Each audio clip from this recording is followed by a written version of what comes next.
So, today on Master Trainer, I've decided to do something a little, I guess more retro focused, but still tangentially Pokemon related, and that's unboxing this Game Boy Pocket. Yes, it's complete in box, and it's awesome. I mean, it's been opened before, but I still want to go through everything that's in here, and then go through some announcements. So with that, let's get right into it. Okay, so here is the original box that this Game Boy Pocket came in. Yes, as we can see, it is actual size. It's really cool. It's not sealed, but we can see remnants of the original seal on it, which I think is cool. On the back, it says Game Boy, the world's most popular portable system. Sorry, the seal covered part of that. The world's most popular portable video game system. Offers entertainment for players of all skill levels with a library of over 400 games. Wow, and so this was very clearly just midway through the system's life. Anyways, the new compact Game Boy Pocket travels everywhere and boasts improved screen contrast for clear, easy-to-see game graphics. And remember, you can also play all Game Boy games at home in color on your Super NES using the Super Game Boy accessory. Funny how they're plugging what's essentially another Game Boy on the back of this Game Boy here. As you can see, new compact size, batteries included, though not currently because, you know, you don't want corrosion and stuff.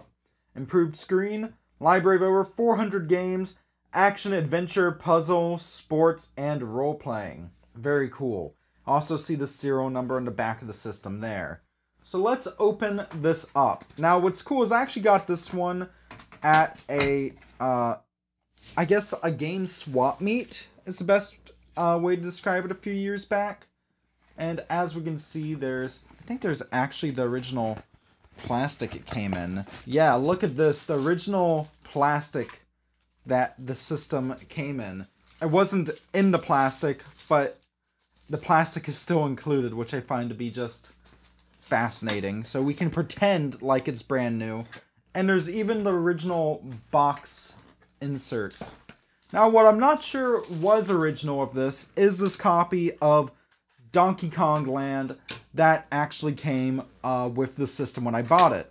That said, I don't mind because Donkey Kong Land is good fun. And yeah, the Game Boy Pocket, it's really nice. It's very compact. I love this blue color scheme here. The only problem is that it's not in color and there's not a backlit screen. The color really doesn't bother me so much, but the lack of a backlit screen does. Anyways, here is our consumer information manual. And as we can see, it folds out and such. And I'm sure there's all sorts of fun safety information there that I don't care to go over. What's also nice is compared to the original Game Boy, which had amazing battery life and ran on 4 AA batteries, this one also has amazing battery life, but only runs on 2 AAAs. Of course, these are some cheap Interstars, so might not last as long as we'd like, but yeah. And of course, because I like to focus on Pokemon stuff, we're going to actually test this out with a, I guess, later release, like, fan cartridge. This is a fan translation of Pokemon Card GB2, the Japanese only sequel to the Pokemon trading card video game. You can tell it's not official because it's quite a bit lighter than the official cart. It says game on it, and also I just realized now, but like the edges on it are a lot more jagged than on the official cart. But it's still playable, and it's all in English, which is good, because original Japanese versions of that game are like $50 or so whenever you find them, and you'd have to know Japanese to play them. And it's a great fan translation. Alright, so going over this before we boot it up, contrast dial, link cable and volume port, on, off, switch, headphone jack, buttons, which are all very nice Nintendo buttons. Here, let's just boot this up as is. Boom. Oh, what's this? This cartridge can only be played on Game Boy Color. That's funny. That said, it's really cool that we can there's actually a dedicated screen with the logo and everything on it. That's actually pretty neat. So, I guess we will be playing Donkey Kong Land. Ooh, that cartridge is a tight fit. Is it that tight with a normal cartridge? Nope, it's just because that one is like borderline bootleg. I mean, it's not official, but yeah. Here we go. Let's boot up and play some Donkey Kong Land. Here, I have an idea. Let's do it this way, and then let's use some movie magic again.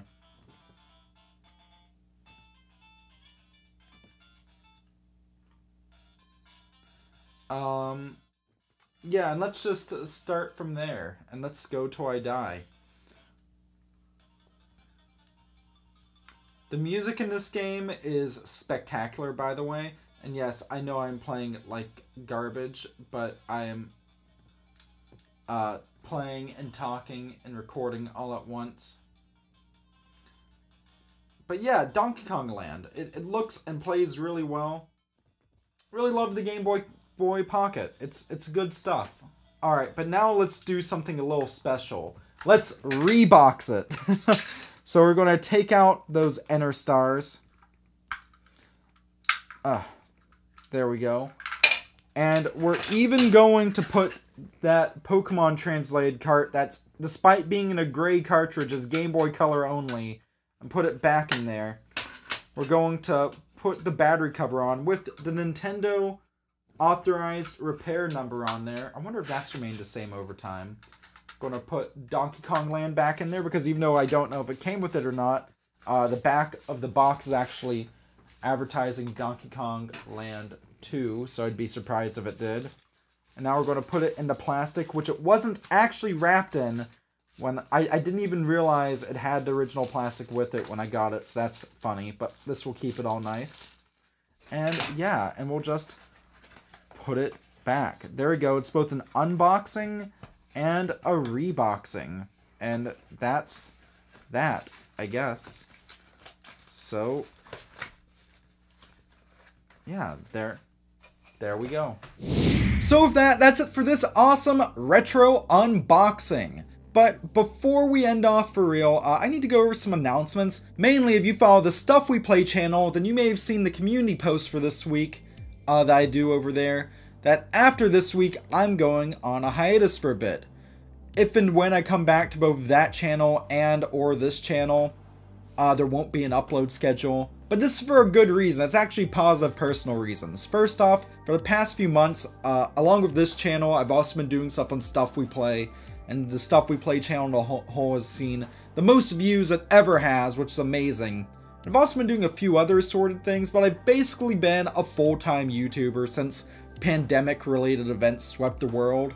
And now things here in British Columbia, they're opening up slowly, but they're opening up just a bit. And with that, I'm getting a new job, mainly because I love YouTubing, but I prefer it to be a hobby, you know? But along with that, even more positively, I'm getting married. Don't worry, I'm not doing a big ceremony and whatever. Elliot and I just want to get officially married, you know? So, I want to do that, and I want to be able to settle into the new job. And if and when I do come back to both Stuff We Play and or MT, there won't be an upload schedule because I want to have a good work-life balance. But yeah, just for the sake of having good balance. And with that, as I said, I'll probably be away at least for a few weeks. If I put anything out on either of these channels, it will be sporadic. Might even go until August, it just depends on how things go. But yeah. Still, if you would like to learn more about this, I've left a link to that community post both in the description and in the pinned comments, so definitely check it out. But with that, y'all are awesome. Thank you so much for watching. Stay classy, and I'll see you next time. Yeah. Also, before anyone asks, I changed my mind to Pokemon Sword and Shield DLC. I got that stuff coming, thanks to my buddy Trey, so hopefully it's good. I'm excited. I'm excited to get a Cubfu. Yeah.